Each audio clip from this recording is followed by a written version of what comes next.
السلام علیکم ورحمۃ اللہ وبرکاتہ۔ پیارے دوستوں، کیا حال ہے آپ کا؟ ٹھیک ہے، امید ہے سب خیریت سے ہوں گے۔ پیارے دوستوں، میرے چینل کو سبسکرائب کریں، لائک کریں اور زیادہ سے زیادہ شیئر کریں، کیونکہ مجھے آپ سب کی سپورٹ کی ضرورت ہے، کیونکہ آپ جو لائک کرتے ہیں اور سبسکرائب کرتے ہیں اسی سے ہی مجھے حوصلہ ملتا ہے۔ حضرت علی رضی اللہ تعالیٰ عنہ نے فرمایا، میری 5 باتیں ہمیشہ یاد رکھنا، بہت کامیاب ہو جاؤ گے۔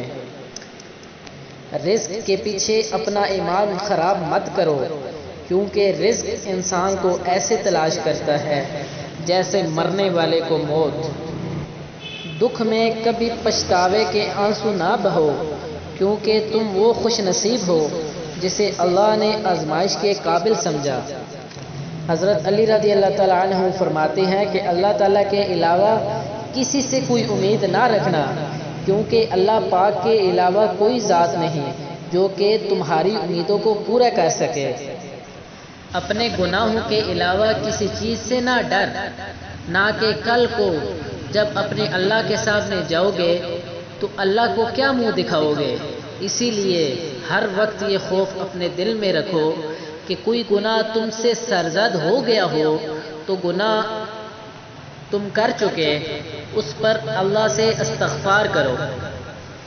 اگر تم سے کوئی ایسی بات پوچھی جائے جس کا تمہیں علم نہ ہو تو یہ کہتے نہ شرمانا کہ میں نہیں جانتا۔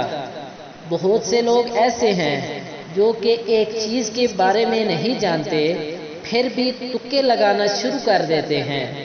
کسی دوسرے موقع پر حضرت علی شیر خدا نے یہ بھی فرمایا کہ اس بات کا اقرار کر لینا کہ میں اس بارے میں نہیں جانتا، یہ بھی آدھا علم ہے۔ اور ساتھ یہ بھی فرمایا کہ جس بات کا تمہیں علم نہ ہو تو اس کے بارے میں علم حاصل کرنے کی کوشش کرو اور اس کے بارے میں علم حاصل کرو۔ اور ساتھ یہ بھی فرمایا کہ صبر کرو، ہر حال میں صبر کرنا انسان کے لیے بہتر ہے، اور صبر اور ایمان کا حصہ لے۔ بلکہ یہاں تک فرمایا کہ صبر کا مقام ایسا ہے جیسا کہ بدن میں سر کا مقام ہے۔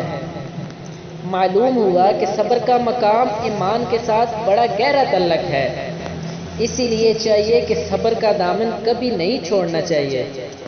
اللہ تعالی ہم سب کو علم سیکھنے اور اس پر عمل کرنے کی توفیق عطا فرمائے۔ انشاءاللہ ملتے ہیں آپ سے نیکسٹ ویڈیو میں، تب تک کے لیے اللہ حافظ۔